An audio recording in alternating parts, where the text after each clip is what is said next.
Salah sekolah tatap muka ini kita akan terlihat terlebih dahulu tayangan berikut ini.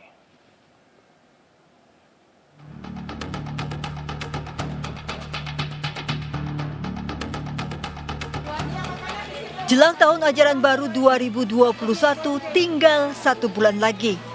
Meski angka kasus COVID-19 di tanah air masih tinggi, namun Menteri Pendidikan Kebudayaan Riset dan Teknologi Nadiem Makarim tetap meminta sekolah tatap muka dibuka.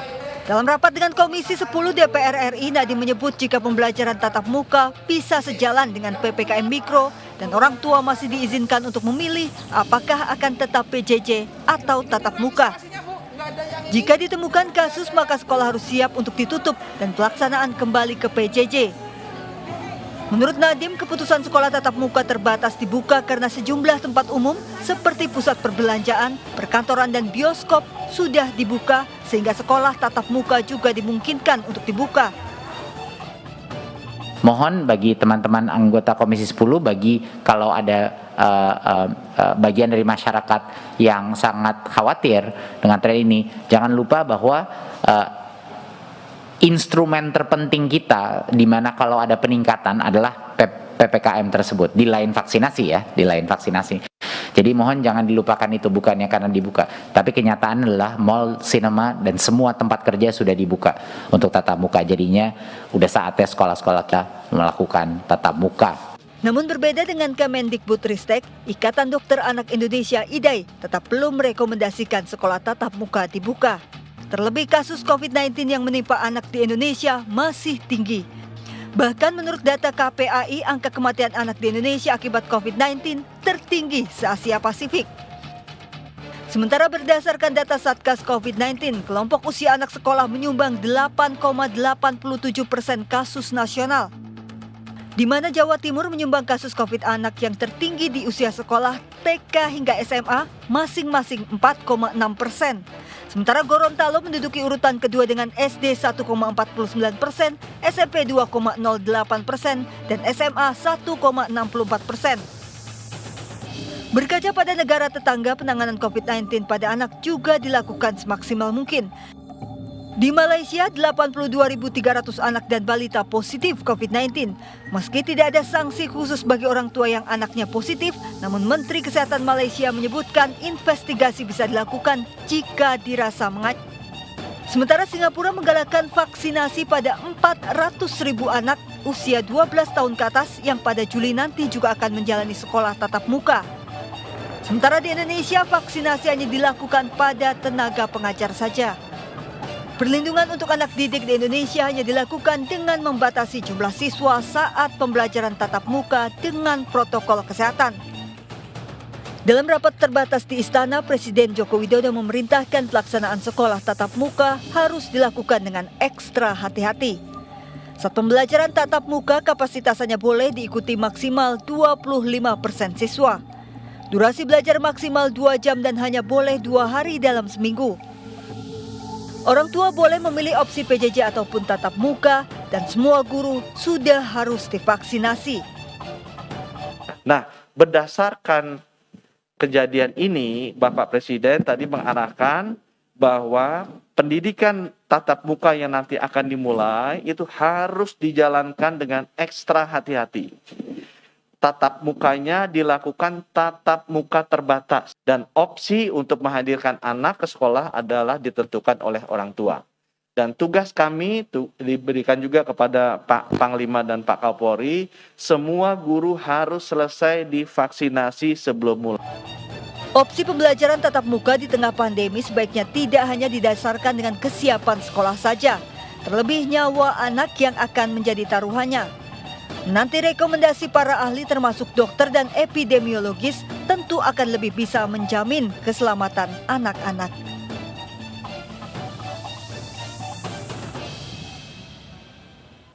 Dilema sekolah tatap muka. Kita akan membahasnya dengan dua narasumber kita pada malam hari ini. Ada Ibu Ratna Suminar, Kepala Sekolah SD Negeri Cideng 07 Jakarta. Selamat malam Ibu Ratna. Selamat malam Pak Wilson. Baik, ada juga Ibu Ines Alveolita, orang tua murid. Selamat malam Ibu Ines. Selamat malam, Pak Yason. Baik, saya ke Ibu Ratna terlebih dahulu. Ibu Ratna, untuk uji tatap muka tahap kedua ini, apakah masih 50% atau sudah 25%, Bu? Sesuai dengan arahan Presiden beberapa waktu lalu. Alhamdulillah ya Pak Wilson, karena sekolah kami melanjutkan tahap kedua, jadi kami melaksanakan masih kehadiran siswa 50%. Kalau untuk durasinya juga berarti masih 3-4 jam ya, Bu? Belum 2 jam ya, Bu? Iya, betul Pak Wilson. Rencananya akan mengubah nggak, Bu, jadi 25%, karena memang Presiden baru-baru ini mengatakan agar 25% saja dan untuk durasi hanya 2 jam, Bu. Akan mengubah nggak nanti di tengah jalan? Kami melihat situasi yang ada di sekolah. Alhamdulillah sejauh ini sekolah kami dapat berjalan dengan lancar sehingga dapat melaksanakan tahap kedua. Tetapi kalau memang nanti akan ada anjuran untuk 25%, kami akan ikuti anjuran tersebut. Evaluasi dari tahap pertama, apa Ibu yang berbeda di tahap kedua ini untuk uji cobanya? Untuk tahap pertama, alhamdulillah masih tetap sama dengan tahap kedua yang kami lakukan uji coba di PTM sekolah kami. Masih tetap sama. Masih tetap sama ya. Baik, saya ke Ibu Ines. Ibu Ines, saat ini bagaimana Anda melihat uji tatap muka ini? Apakah memang di sekolah anak Anda ini dari yang pertama sudah mengikuti dan lanjut tahap kedua ini atau seperti apa, Ibu Ines? Di sekolah anak ini sudah belum. Jadi belum melaksanakan tatap muka, masih online. Masih online ya. Tapi kalau Ibu Ines sendiri lebih memilih untuk online saja demi keamanan atau tatap muka biar anak Ibu tidak bosan di rumah, Ibu? Oh, kalau saya termasuk mungkin orang tua yang tidak setuju ya untuk tatap muka karena kekhawatiran terhadap kedisiplinan anak-anak gitu.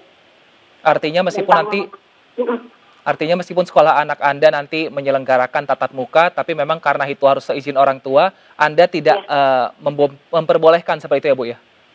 Iya, saya tidak setuju karena mungkin melihat dari banyaknya pertambahan klaster-klaster baru, tidak mungkin nanti ada penambahan klaster tatap muka atau apa. Dan saya juga melihat informasi yang saya dapat itu belum ada vaksinasi untuk anak-anak, jadi takutnya kekebalan tubuh anak-anak kan mungkin lebih rentan daripada orang dewasa. Baik, kalau di sekolah Ibu Ratna apakah seluruh guru ini sudah disuntik vaksin 2 kali, Ibu Ratna? Alhamdulillah Pak Wilson, karena itu merupakan persyaratan PTM, jadi untuk guru-guru dan karyawan semua kami sudah vaksin 2 kali. Nah, tapi ada nggak di sekolah Ibu yang mungkin kurang setuju seperti Ibu Ines tadi yang meskipun masih uji coba tapi tidak memperbolehkan anaknya sekolah karena khawatir akan dari protokol kesehatan anak-anak sendiri, Ibu? Ada ya Pak ya, tetapi kami tetap memberi kebebasan kepada orang tua. Kalau orang tua mengizinkan untuk anaknya tatap muka, kami akan ikuti tatap muka. Tetapi kalau orang tua tidak mengizinkan, kami memberi kebebasan tersebut. Baik, adakah mungkin sifat persuasif yang diberikan kepada orang tua di sekolah Ibu karena memang tadi katanya guru semuanya sudah divaksin dan untuk durasi sekolah juga sebenarnya tidak lama, hanya 3 dan 4 jam dan tidak ada untuk jam istirahat. Adakah hal-hal seperti itu yang disosialisasikan kepada orang tua yang tidak setuju, Ibu Ratna? Ada Pak, kita tetap menghimbau orang tua untuk mengikuti PTM dengan memperhatikan kondisi kesehatan dan protokoler yang kita buat sedemikian ketat agar tidak ada lagi kekhawatiran orang tua untuk mengikuti PTM. Untuk yang 3 jam itu kita tetap memberi kepada orang tua itu membawa sarapan agar kesehatan anak-anak kita itu tetap terjaga. Nah, untuk sikap orang tua yang memang masih mengkhawatirkan anak-anak untuk tatap muka, tetap kita hargai Pak. Bagaimanapun mereka tetap masih melihat lingkungan sekitarnya, jadi ada rasa khawatir. Baik. Saya kembali lagi ke Ibu Ines. Ibu Ines, tapi kalau melihat dari anak Anda ini, antusiasmenya seperti apa Ibu Ines? Apakah mungkin karena di rumah secara online, duduk saja tidak bertemu dengan teman-teman, ini merasa bosan? Atau ketika dia mendengar ada rencana untuk sekolah tatap muka, ini malah senang Ibu Ines? Kalau saya pribadi bersama anak saya itu karena mungkin melihat kekhawatiran akan penyebaran penyakit ini, sejauh ini anak saya nyaman berada di rumah, belajar tidak tatap muka di online aja karena yang mungkin ada beberapa kebosanan atau jenuh gitu ya. Tapi dia bisa mengalihkan dengan kegiatan-kegiatan yang lain, mengisi dengan misalkan Zoom dengan teman-teman, video call, atau mengisi dengan kegiatan-kegiatan lain yang menarik. Dan dari sekolah juga sudah jalan ekskul online. Jadi tidak merasa bosan, kadang bosan sekali tapi tidak menjadi masalah. Baik, meskipun ada sejumlah syarat seperti guru-guru harus sudah divaksin dan juga menerapkan protokol kesehatan itu, Ibu Ines masih belum ingin ya Bu anaknya untuk bertemu dengan orang lain ya Bu ya? Belum, mungkin gini, jadi apakah anak-anak itu benar-benar disiplin, ada pengawasan untuk, karena memang anak-anak kan kadang mungkin karena biasa online atau mana ada sikap excited untuk bertemu teman-temannya, sehingga nanti begitu tatap muka mereka akan lupa, akan mengabaikan protokol kesehatan gitu. Itu yang mungkin saya khawatirkan juga gitu. Nah, kalau cara Bu Ines untuk melatih anak ibu untuk tetap taat protokol kesehatan seperti mungkin memakai masker dan jangan lupa untuk selalu mencuci tangan ataupun membawa hand sanitizer, seperti apa Ibu? Itu keras ya, jadi kita selalu mengingatkan atau sedia sanitizer semua, dan memang dari anaknya sendiri juga ada kekhawatiran, ketakutan untuk tertular karena memang kita lihat di berita di mana itu memang masih banyak saat ini yang tertular, apalagi untuk anak-anak kan kekebalan tubuhnya masih kurang. Itu aja sih. Baik, kalau di sekolah Ibu Ratna pada saat uji coba tahap pertama, adakah mungkin anak-anak yang berasa bosan memakai masker, kemudian membuka masker dan mungkin bertegur sapa dengan teman-teman, mungkin sekali juga dengan sentuhan atau berpelukan karena kangen, Ibu Ratna? Untuk di sekolah kami benar-benar Mengawasi. masalah protokoler, ya itu anak ya. Jadi untuk tidak anak itu adanya sentuhan atau kayak gimana, kita jarak itu benar-benar kita atur sedemikian rupa karena kita memberitahu bagaimana efeknya supaya mereka itu menjaga tidak tertular atau terpapar. Seperti itu Pak Wilson. Baik, lalu skema apa yang disiapkan pihak Sekolah Dasar Negeri Cideng 07 ini Bu, jika nanti ternyata ini bukan doa kita, tapi untuk berjaga-jaga jika ternyata ada mungkin siswa atau guru yang positif. Sistem seperti apa yang akan disiapkan sekolah Ibu? Kita udah siapkan satgas ya Pak ya. Mudah-mudahan tidak terjadi hal-hal yang tidak diinginkan. Tetapi dari tahap pertama kita sudah antisipasi seperti itu. Seperti pengukur suhu itu kan kita bisa tahu apakah anak itu dapat layak untuk mengikuti PTM. Lalu untuk satgas kita sudah siapkan untuk mencegah hal-hal yang tidak kita inginkan. Di samping standar-standar lain ya Pak ya, mencuci tangan di air yang mengalir, kita pakai facial, itu yang kita usahakan sedemikian rupa sehingga tahap pertama kita bisa lalui dengan aman, kita lanjut ke tahap kedua ini.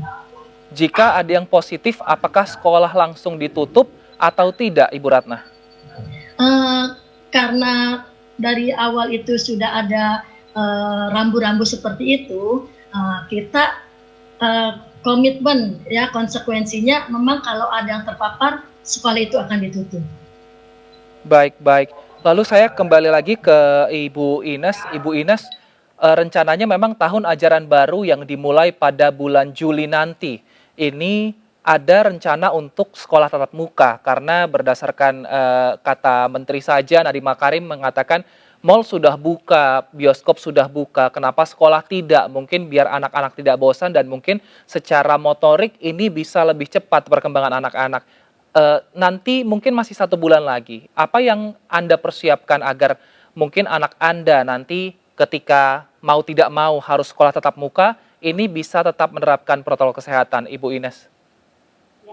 Saya paling mengingatkan, selalu mengingatkan wanti-wanti yang sampai lupa, itu standar ya, paling jangan lupa bawa hand sanitizer, istirahat mungkin, dan makanan yang bergizi, vitamin, paling itu yang bisa saya usahakan, Pak Yosi.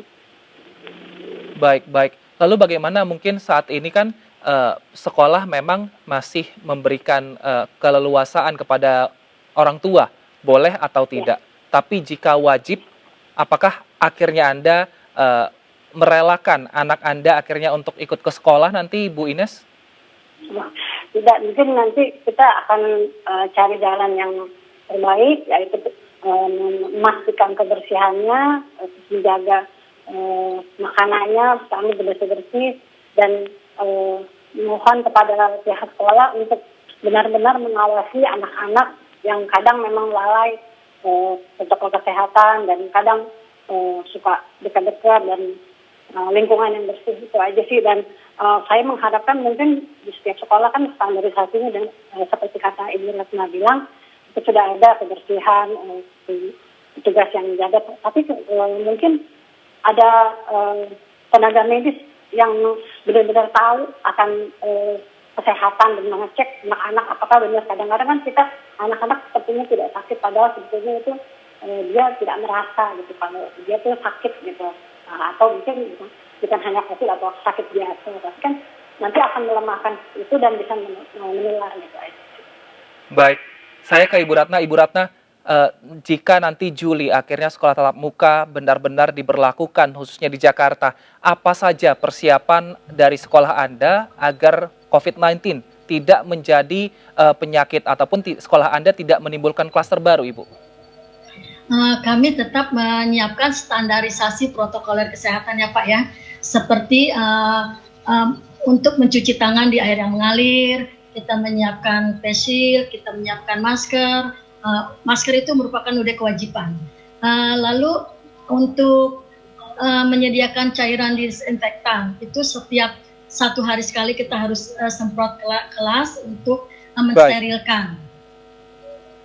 Baik, terima kasih Ibu Ratna Suminar, Kepala Sekolah SDN Cideng 07 Jakarta, dan juga terima kasih Ibu Ines Alveolita, orang tua dari siswa. Kita doakan semoga COVID-19 ini segera berakhir sehingga anak-anak bisa kembali bertemu teman-temannya di sekolah dan belajar tatap muka. Terima kasih Ibu-Ibu. Amin. Terima kasih Pak Wilson. Pemirsa, perbincangan kami akan lanjutkan usai jeda, tetap bersama kami di Indonesia Bicara.